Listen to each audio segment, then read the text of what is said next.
Hi hello friends, ಎಲ್ರಿಗೂ ನಮಸ್ಕಾರ. ಎಲ್ಲರೂ ಹೇಗಿದ್ದೀರಾ? Welcome back to my channel.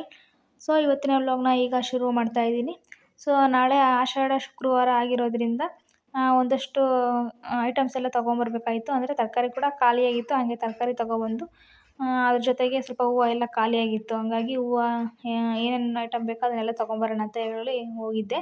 So ಎಲ್ಲ ತರಕಾರಿ ಏನೇನು ಖಾಲಿಯಾಗಿತ್ತೋ ಎಲ್ಲನೂ ಸ್ವಲ್ಪ ತೊಗೊಬಂದಿದ್ದೆ. ಸ್ವಲ್ಪ ಈಗಂತೂ ಟೊಮೊಟೊ ಅಂತೂ ಸಿಕ್ಕಾಪಟ್ಟೆ ರೇಟ್ ಆಗಿದೆ. ಇವಾಗ ಒಂದು ಸ್ವಲ್ಪ ಪರವಾಗಿಲ್ಲ, ಒಂಚೂರು ಕಮ್ಮಿ ಆಗಿದೆ ಅಂತಲೇ ಹೇಳ್ಬೋದು. ಇದಕ್ಕಿಂತ ಮುಂಚೆ 100 ರೂಪಾಯಿ ಕೆ.ಜಿ ಇತ್ತಲ್ವ, ಇವಾಗ ಹೆಂಗೋ ಒಂದು 60 ರೂಪಾಯಿ ಕೆ.ಜಿ ಆಗಿದೆ. 1 ಕೆ.ಜಿ ಟೊಮೊಟೊ, ಹಾಗೆ ಸೌತೆಕಾಯಿ 1 ಕೆ.ಜಿ, ಹಾಗೆ ಮೂಲಂಗಿ ಒಂದು ಅರ್ಧ ಕೆ.ಜಿ, ಮತ್ತು ಇದು ಕ್ಯಾರೆಟು, ಬೀನ್ಸು, ಈ ಥರದ್ದನ್ನೆಲ್ಲ ಸ್ವಲ್ಪ ತೊಗೊಂಡಿದ್ದೆ. ಮತ್ತು ಆಲೂಗಡ್ಡೆ, ಇದನ್ನು ಏನೇನು ತರಕಾರಿ ಖಾಲಿಯಾಗಿತ್ತೋ ಅದನ್ನು ಮಾತ್ರ ತೊಗೊಂಡಿದ್ದೆ.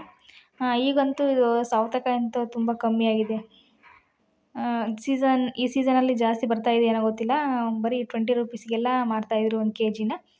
ಹಾಗೆ ಅದು ಕೂಡ 1 ಕೆ.ಜಿ ತೊಗೊಂಬಂದಿದ್ದೆ.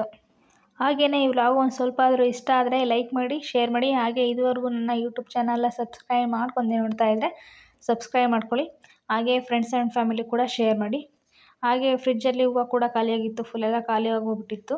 ಒಂದು ಸ್ವಲ್ಪ ಆದರೂ ಇರ್ತಾಯಿತ್ತು. ಸೊ ಇವತ್ತು ಫುಲ್ಲೆಲ್ಲ ಗುರುವಾರ ಬೇರೆ ಅಲ್ವಾ, ಹಂಗಾಗಿ ಹೂವು ಎಲ್ಲ ಖಾಲಿ ಹೋಗ್ಬಿಟ್ಟಿತ್ತು. ನಾಳೆ ಶುಕ್ರವಾರಕ್ಕೆ ಹೂವು ತರೋಣ ಅಂತ ಹೇಳ್ಬಿಟ್ಟು ಹೂವು ತರೋಣ ಅಂತ ಹೋಗಿದ್ದೆ ಆ್ಯಕ್ಚುಲಿ ನಾನು. ಅದ್ರ ಜೊತೆಗೆ ತರಕಾರಿ ಕೂಡ ತೊಗೊಬಂದೆ. ಇದು ರೋಸ್, 2 ಥರ ರೋಸು ಹಾಗೆ ಸೇವಂತಿಗೆ ಹೂವನ್ನ ತೊಗೊಬಂದಿದ್ದೆ ನಾನು. ಬರೀ ಸೇವಂತಿಗೆ ಹೂವು ಇಟ್ಬಿಟ್ಟು ರೆಡಿ ಮಾಡಿದರೆ ಅಷ್ಟೊಂದು ಚೆನ್ನಾಗಿ ಕಾಣಿಸೋದಿಲ್ಲ. ಬರೀ ರೋಸ್ ಇಟ್ಬಿಟ್ಟು ರೆಡಿ ಮಾಡಿದ್ರು ಅಷ್ಟೊಂದು ಚೆನ್ನಾಗಿ ಕಾಣಿಸೋದಿಲ್ಲ. ರೋಸು ಮತ್ತು ಸೇವಂತಿಗೆ ಎಲ್ಲ ಥರದ್ದು ಹೂವು ಮಿಕ್ಸ್ ತೊಗೊಬಂದು ಮುಡಿಸಿದ್ರೆ ಚೆನ್ನಾಗಿ ಕಾಣಿಸುತ್ತೆ ಅಂತ ಹೇಳ್ಬಿಟ್ಟು ರೋಸು ಮತ್ತು ಇದು ಸೇವಂತಿಗೆ ಹೂವು ಎರಡನ್ನೂ ತೊಗೊಬಂದಿದ್ದೆ. ಇದೊಂಥರ ರೋಸ್ ಬಂದಿತ್ತು, ಫುಲ್ ಅರಳಿತ್ತು. ಆ ಥರ ಕೂಡ ರೋಸ್ ಇತ್ತು, ಅದನ್ನು ಕೂಡ ಹಾಕಿಸ್ಕೊಂಡಿದ್ದೆ. 2 ಥರ ರೋಸು, ಒಂದು ಸೇವಂತಿಗೆ ಹೂವು. ಹಾಗೆಯೇ ಹೂವಿಗೆ ಸ್ವಲ್ಪ ನೀರೆಲ್ಲ ಚಿಮುಕಿಸ್ಬಿಟ್ಟು ಕವರಲ್ಲಿ ಹಾಕಿ ಎತ್ತಿಡೋಣ ಅಂತ ಹೇಳ್ಬಿಟ್ಟು ಒಂದು ಬಟ್ಲಲ್ಲಿ ಹಾಕಿದ್ದೆ. ಬ್ಲೌಸ್ನ ಎಂಬ್ರಾಯ್ಡ್ರಿ ಮಾಡೋದಕ್ಕೆ ಕೊಟ್ಟಿದ್ದೆ ಅಲ್ವಾ, ಅದನ್ನು ಕೂಡ ಜೊತೆಗೆ ಇಸ್ಕೊಬಂದಿದ್ದೆ. ಇದೇನೋ ವಿಡಿಯೋದಲ್ಲಿ ಅಷ್ಟೊಂದು ಬ್ರೈಟಾಗಿ ಕಾಣಿಸ್ತಾ ಇರಲಿಲ್ಲ. ನೈಟ್ ಟೈಮ್ ಅಲ್ವಾ, ಲೈಟಲ್ಲಿ ಹಾಕಿರ್ತೀವಲ್ವ, ಹಂಗಾಗಿ ಸಾಯಂಕಾಲ ಟೈಮ್ ಆಗಿರೋದ್ರಿಂದ ಅಷ್ಟೊಂದು ಬ್ರೈಟಾಗಿ ಕಾಣಿಸ್ತಿಲ್ಲ ಅಂತ ಅಂದ್ಕೊತೀನಿ. ಬ್ಲೌಸು ಕೂಡ ಅಷ್ಟೊಂದು ಬ್ರೈಟಾಗಿ ಕಾಣಿಸ್ತಾ ಇಲ್ಲ, ಮತ್ತು ಇದು ಎಂಬ್ರಾಯ್ಡ್ರಿ ಹಾಕಿರೋದು ಸಹ ಅಷ್ಟೊಂದು ಬ್ರೈಟಾಗಿ ಕಾಣಿಸ್ತಾ ಇಲ್ಲ. ಬಟ್ ಡೈರೆಕ್ಟ್ ನೋಡೋದಕ್ಕೆ ಚೆನ್ನಾಗಿ ಕಾಣಿಸ್ತಾ ಇತ್ತು. ಸೊ ಬ್ಯಾಕಿಗೆ ಈ ಥರ ಶೇಪ್ ಹಾಕ್ಸೋದಕ್ಕೆ ಹೇಳಿದ್ದೆ ನಾನು. ಸೀರೆ ಕಲರ್ ಹಾಕಿದ್ದಾರೆ. ಸೀರೆ ಆರೆಂಜ್ ಕಲರ್ ಇದೆ, ಹಂಗಾಗಿ ಆರೆಂಜ್ ಕಲರ್ ಯೂಸ್ ಮಾಡಿಕೊಂಡು, ಬ್ಲೌಸು ಗ್ರೀನ್ ಇದೆ ಅಲ್ವಾ, ಗ್ರೀನು ಮತ್ತು ಆರೆಂಜ್ 2 ಕಲರನ್ನು ಯೂಸ್ ಮಾಡಿಕೊಂಡು ಹಾಕಿದ್ದಾರೆ. ಆ್ಯಕ್ಚುಲಿ ನಾನು ಇದು ಫ್ಲವರ್ ಕೊಟ್ಟಿದ್ದಾರಲ್ವ ಎಂಬ್ರಾಯ್ಡ್ರಿ ಆರೆಂಜ್ ಕಲರು, ಅದು ಮಧ್ಯೆ ನಾನು ಸ್ಟೋನ್ ಹಾಕ್ತಾರೆ ಅಂತ ಅಂದ್ಕೊಂಡೆ. ಅವರು ಸ್ಟೋನ್ ಹಾಕಿಲ್ಲ, ಅದನ್ನು ಕೂಡ ಎಂಬ್ರಾಯ್ಡ್ರಿ ಮಾಡಿದ್ದಾರೆ. ಕೇಳಿದೆ ಏನಕ್ಕೆ ಹಾಕಿಲ್ಲ ಸ್ಟೋನು ಅಂತ. ಅವರು ವಾಶ್ ಮಾಡ್ತಾ ಬಿದ್ದೋಗ್ಬಿಡ್ತು ಸ್ಟೋನು, ಚೆನ್ನಾಗಿ ಕಾಣಿಸಲ್ಲ ಅಂತ ಹೇಳ್ಬಿಟ್ಟು ಅದನ್ನು ಕೂಡ ಗ್ರೀನ್ ಕಲರಲ್ಲೇ ಎಂಬ್ರಾಯ್ಡ್ರಿ ಮಾಡಿದ್ವಿ ಅಂತ ಅಂದರು. ಇದನ್ನು ಒಳ್ಳೆ ಐಡಿಯಾನೇ ಅಂತ ಅಂದ್ಕೊಂಡು ಸುಮ್ಮನಾದೆ. ಸೊ ಬ್ಲೌಸು ಕೂಡ ಸ್ಟಿಚ್ ಮಾಡಬೇಕು. ಹಾಗೆಯೇ ಮತ್ತೆ ನೆಕ್ಸ್ಟ್ ಡೇ ವ್ಲಾಗ್ನ ಶುರು ಮಾಡ್ತಾಯಿದ್ದೀನಿ. ಶುಕ್ರವಾರ ಅಂತೂ ನಾವು ಎಷ್ಟೇ ಬೇಗ ಎದ್ರೂ ಸಾಲೋದೇ ಇಲ್ಲ ಟೈಮು. ನಾವು ಎಷ್ಟೇ ಬೇಗ ಎದ್ದು ಬೇಗ ಪೂಜೆ ಮಾಡಬೇಕು ಅಂತ ಎದ್ರೂ ಎಲ್ಲ ಕೆಲಸ ಮಾಡ್ತಾನೆ ಲೇಟ್ ಆಗೇ ಆಗಿಬಿಡುತ್ತೆ. ನಾವು ಅಂದ್ಕೊಂಡಿದ್ದ ಟೈಮ್ಗೆ ಪೂಜೆ ಮಾಡೋದಕ್ಕೆ ಆಗೋದಿಲ್ಲ. ಒಂದು 10 ಮಿನಿಟ್ಸ್ 20 ಮಿನಿಟ್ಸ್ ಆದ್ರೂ ಲೇಟ್ ಆದೇ ಆಗುತ್ತೆ. ಸೊ ಪ್ರತಿ ಶುಕ್ರವಾರನೂ ಇದೇ ಥರನೇ ಆಗ್ತಾ ಇರುತ್ತೆ. ಸೊ ಪೂಜೆ ಸಾಮಾನು ತೊಳೆಯೋದು ಎಲ್ಲ ಸ್ವಲ್ಪ ಜಾಸ್ತಿನೇ ಕೆಲಸ ಇರುತ್ತಲ್ವ, ಹಂಗಾಗಿ ನಾರ್ಮಲಾಗಿ ಡೈಲಿ ಅಂದರೆ ಸುಮ್ಮನೆ ಫೋಟೋಕ್ಕೆಲ್ಲ ಹೂವು ಮುಡಿಸ್ಬಿಟ್ಟು ಪೂಜೆ ಮಾಡ್ತೀವಿ. ಸೊ ಶುಕ್ರವಾರ ಅಂದರೆ ಪೂಜೆ ಸಾಮಾನೆಲ್ಲ ತೊಳೆದ್ಬಿಟ್ಟು ಫೋಟೋ ಎಲ್ಲ ಒರೆಸಿ ಬಟ್ಟೆ ಇಟ್ಟು ಎಲ್ಲ ಮಾಡೋದಕ್ಕೆ ಸ್ವಲ್ಪ ಲೇಟ್ ಆಗುತ್ತೆ. ಹಾಗೆಯೇ ಬಾಗಿಲಲ್ಲಿ ಈ ಥರ ರಂಗೋಲಿ ಸಹ ಹಾಕಿದ್ದೆ, ಕಮಲದ್ದು ರಂಗೋಲಿ. ಹಾಗೆಯೇ ರಂಗೋಲಿನ ಲಕ್ಷ್ಮೀ ಸ್ವರೂಪ ಅಂತ ಕೂಡ ಹೇಳ್ತಾರೆ. ಆ ಬಾಗಿಲಲ್ಲಿ ರಂಗೋಲಿ ಹಾಕಿಲ್ಲ ಅಂದರೆ ಒಂದು ಸ್ವಲ್ಪನೂ ಚೆನ್ನಾಗೇ ಕಾಣಿಸೋದಿಲ್ಲ. ಎಲ್ಲ ಖಾಲಿ ಅನ್ನೋ ಥರ ಅನ್ನಿಸ್ತಾ ಇರುತ್ತೆ, ಚೆನ್ನಾಗೇ ಕಾಣಿಸೋದಿಲ್ಲ. ಅದೇ ರಂಗೋಲಿ ಹಾಕಿದ್ವಿ ಅಂದರೆ ಒಂಥರ ಎಷ್ಟು ಚೆನ್ನಾಗಿ ಪಾಸಿಟಿವ್ ವೈಬ್ ಅಂತ ಅನಿಸುತ್ತೆ. ದೊಡ್ಡದೋ ಚಿಕ್ಕದೋ ಒಂದು ರಂಗೋಲಿ ಅಂತ ಹಾಕಿದ್ರೆ ತುಂಬಾ ಚೆನ್ನಾಗಿ ಕಾಣಿಸುತ್ತೆ ಬಾಗಿಲಲ್ಲಿ. ಅದರಲ್ಲೂ ಒಂದು ಸ್ವಲ್ಪ ಈ ಥರ ಒಂಚೂರು ಕಲ್ಲರ್ ಹಾಕಿದ್ವಿ ಅಂದರೆ ಇನ್ನೂ ಚೆನ್ನಾಗಿ ಕಾಣಿಸ್ತಾ ಇರುತ್ತೆ. ಸೊ ನಮ್ಮ ಬಾಗಿಲಲ್ಲಿ ದೊಡ್ಡ ರಂಗೋಲಿ ಎಲ್ಲ ಹಾಕೋದಕ್ಕೆ ಆಗೋದಿಲ್ಲ, ಚಿಕ್ಕ ರಂಗೋಲಿ ಅಷ್ಟೇ ಹಾಕಬೇಕಾಗುತ್ತೆ. ಯಾಕಂದರೆ ಮನೆ ಮುಂದೆ ಅಷ್ಟು ಜಾಗ ಇಲ್ವಲ್ಲ, ಹಂಗಾಗಿ ಡೈಲಿ ಒಂದು ಚಿಕ್ಕ ರಂಗೋಲಿನ ಹಾಕ್ತಾ ಇರ್ತೀನಿ. ಹಾಗೆಯೇ ಇವತ್ತೊಂದು ಪಾಟಿಗೆ ಗಿಡ ಸಹ ಹಾಕಿದ್ದೆ ಟೇಬಲ್ ಮೇಲೆ. ಆ ಪಾಟನ್ನೇ ಚೇಂಜ್ ಮಾಡಿಬಿಟ್ಟು ಬೇರೆದು ಇಟ್ಬಿಟ್ಟು ಮಣ್ಣು ಹಾಕ್ಬಿಟ್ಟು ಮಣ್ಣಲ್ಲಿ ಇದು ಹಸುವಿನ ಗೊಬ್ಬರ ಬರುತ್ತಲ್ವ, ಅದನ್ನು ಕೂಡ ಹಾಕಿ ಮಿಕ್ಸ್ ಮಾಡಿ ಹಾಕಿದ್ದೀನಿ.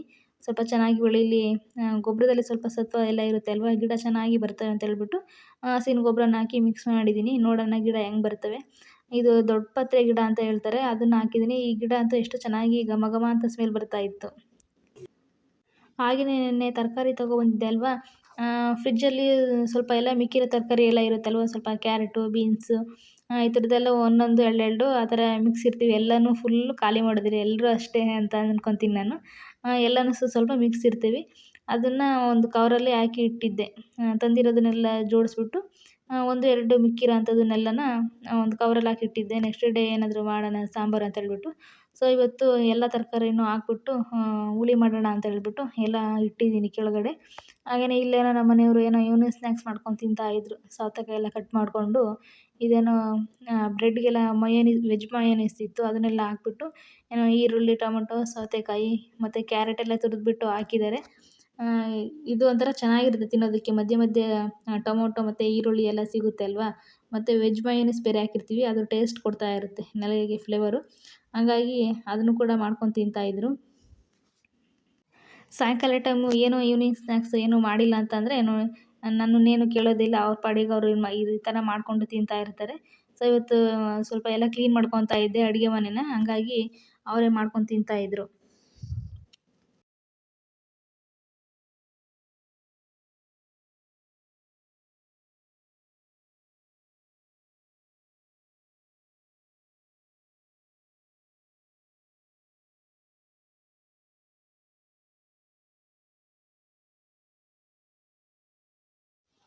ಮತ್ತು ಒಂದಷ್ಟು ಪಾತ್ರೆಗಳೆಲ್ಲ ತೊಳೆಯೋ ಹಂಗೆ ಇದ್ವು ಸಿಂಕಲ್ಲಿ, ಹಾಗಾಗಿ ಎಲ್ಲ ಪಾತ್ರೆಗಳನ್ನ ತೊಳೆದ್ಬಿಟ್ಟು ಒಂದು ಟಬ್ಬಲ್ಲಿ ಹಾಕಿದ್ದೀನಿ. ನೀರೆಲ್ಲ ಬಸ್ಕೊಳ್ಳಿ, ಆಮೇಲೆ ಸ್ಟ್ಯಾಂಡಿಗೆ ಜೋಡಿಸೋಣ ಅಂತ ಹೇಳ್ಬಿಟ್ಟು.